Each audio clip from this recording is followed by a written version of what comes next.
Tata করে দাও সবাইকে, আমরা আবার ওখানে গিয়ে দেখা করব। For the kind attention of the passengers, train number 36814 Burdwan Howrah local via Bombay will depart at the scheduled time at 3 hours 58 minutes from platform number 2.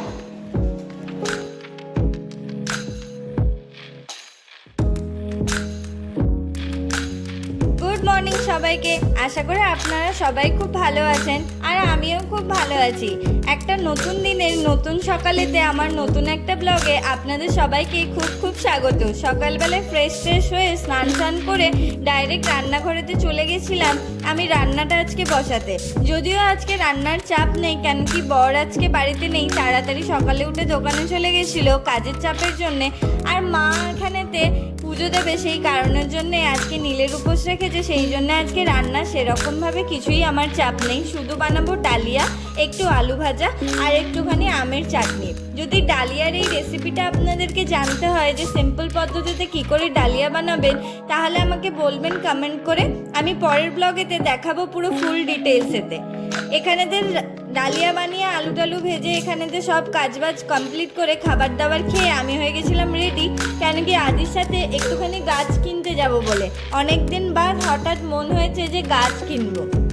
ওখানে ঢুকেই আদির অনেকগুলোই গাছ পছন্দ হয়ে গেছিলো, কিন্তু আমাদের যেহেতু নিজেদের বাড়ি নেই, সেই কারণের জন্যে অনেক গাছ আমরা কিনতে পারি না। বাড়ির সামনেটা একটুখানি ফাঁকা ফাঁকা ছিল বলে ছোট কয়েকটা গাছ আমাকে কিনে দেবে বলেছিল, বলেই নিয়ে গেছিলো যে বেশি গাছ কেনার কিন্তু বায়না করবে না। ওখানে গিয়ে এই লজ্জাপতি গাছটা দেখে আমি নিজেই কি খুশিতে আনন্দেতে গিয়ে ওদের কাছে গিয়ে হাত বুলিয়ে বললাম, সত্যি রে ছোটোবেলাটা যদি আর একবার ফিরে পেতাম তাহলে কি ভালোটাই না হতো। এরকম কারা কারা আছেন এখনও এই লজ্জাপতি গাছ দেখলে এখনও হাত দেন, আমাকে কমেন্ট করে প্লিজ জানাবেন, কিন্তু আমার খুব ভালো লাগবে। চ্যানেলটা আমার নতুন, সেই কারণের জন্য একটু যদি আপনারা সাবস্ক্রাইব করে দেন আর লাইক করে দেন তাহলে খুব হেল্প হয়। যাই হোক, এই ফুল গাছ দেখতে দেখতে আমার এত ভালো লাগছিল, সবগুলোই পছন্দ হচ্ছিলো। আর আদিকে আমি ততবারই বলছিলাম এই আমড়া গাছটা তো অ্যাটলিস্ট নিয়ে যেতেই পারি। ওই যে সেম আমাদের বাড়ি নেই আর বড় জায়গা নেই আর ভাড়া বাড়িতে এত গাছ লাগাতে দেবে না, সেই কারণের জন্য ও আমাকে বলল এখন কিছু করার নেই। এই নার্সারিটা কোথায় আছে জানতে গেলে আপনি সেম আমাকে কমেন্ট করবেন, আর আমি পুরো ডিটেলসেতে ওনার ফোন নাম্বার আর কোন অ্যাড্রেস কোথায় আছে বর্ধমানে, যারা যারা বর্ধমানে আছে তারা তো যেতেই পারবে, সেই জন্য আপনি আমাকে কমেন্ট করলে আমি বলে দেবো। এখানে টবেরও কালেকশন আছে দাদার কাছে, অনেক টবও আছে। যাই হোক, গাছ টাছ কেনা হয়ে গেছিলো, তারপর আমরা চলে গেছিলাম বাড়ি মায়ের জন্য একটুখানি মিষ্টি নিয়ে। আজকে পুজোর মিষ্টিও দরকার ছিল আর মা একটু খাবে, সেই মিষ্টিও নিয়ে গেছিলাম রাস্তাতে। নিয়ে যাওয়ার পর আদি আজকে বললো বিকেল টিকেল যেহেতু হয়েই গেছে, তাহলে আজকে গাছটা বসানোর এখনও অপশন রয়েছে।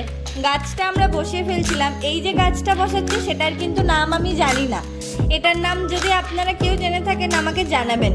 আর ফ্রেশ হয়ে নিয়েছিলাম গাছ বসিয়ে, তারপরে চলে গেছিলাম ডাইরেক্ট মায়ের সাথে পুজো দিতে, কেন কি মা আজকে নীলের উপোস করেছিল তার ছেলের জন্যে, মানে আমার বরের জন্যে। তাই আমিও মায়ের সাথে একটুখানি থালা ধরে পুজো দেখতে চলে গেছিলাম। মাকে একটুখানি প্রণামও করে নিলাম, অনেকদিন দর্শন করা হয় না। কাজে কাজে দোকান আর বাড়ি করতে করতেই, সংসারে কাজ করতে করতেই দিন শেষ হয়ে যায়। এই পুরোহিত মশাইটা না অনেক পুরনো এই মন্দিরের, খুব জাগ্রতভাবে উনি পুজো করেন। মাকে নিয়ে পুজো করিয়ে চলে এসেছিলাম, ডাইরেক্ট রান্নাঘরে চলে গেছিলাম আজকে মাকে একটুখানি লুচি আর আলুর দম বানিয়ে দেবো বলে, কিন্তু মা বললো আলুর দম আমি খাবো না, একটু আলুর তরকারি বানিয়ে দে আমাকে। যাই হোক, আপনাকে এটাও বলে রাখি আমি কিন্তু খুব ভালো রান্না পারি না, জাস্ট চেষ্টা করি। আমি একটুখানি লুচি আর আলুর তরকারি আর একটুখানি আলু ভেজে দিয়েছিলাম মাকে। তার মাঝখানেতে আমার একটুখানি খুনসুটি বোনা ইচ্ছা করে গেছিলো, যদি পিৎজাওয়ালা লুচি হতো তাহলে কেমন হতো। মা বলে পিৎজাওয়ালা আবার লুচি হয় নাকি। হঠাৎ করে বড় একটা লুচি আকারেতে বেলে নিয়েছিলাম আর 4টে টুকরোতে টুকরো করে নিয়েছিলাম, দিয়ে এই যে দেখুন আমি পিৎজা লুচি বানিয়েই ফেলেছি ফাইনালি। খাওয়া দাওয়াটা চটপট ডিনারটা কমপ্লিট করে নিয়েছিলাম, কারণ কি আজকে আমরা যাচ্ছিলাম একটুখানি ঘুরতে। তাড়াতাড়ি রেডি হয়ে নিয়েছিলাম, বর আমাদেরকে সারপ্রাইজ দিচ্ছে, মা আমাকে আর একটা বুনিকে আর সবাইকে একসাথে নিয়ে যাচ্ছিল একটু ঘুরতে, কিন্তু কোথায় যাচ্ছে সেটা কিন্তু এখনো বলেনি। বললো চলো একটুখানি ঘুরে আসবো। সেই জন্য বর্ধমান স্টেশন আমরা অলমোস্ট পৌঁছেই গেছি, বেরিয়ে 3:30 বাজছে। এখন আমরা স্টেশনের উদ্দেশ্যে চলে গেছিলাম। স্টেশন পৌঁছে গিয়ে আমরা এখানে দিয়ে চাটা খেয়ে এখানে দিয়ে টিকিট কাউন্টারে টিকিট কাটতে চলে গেছিলাম। তার মধ্যেই অ্যানাউন্স করে দিয়েছিল ট্রেনের। আমরা অলমোস্ট অনেকটাই লেট হয়ে গেছিলাম, দিয়ে হঠাৎই আদি তাড়াতাড়ি করে বলে তাড়াতাড়ি চলো, না হলে হয়তো ট্রেনটাই মিস হয়ে যাবে।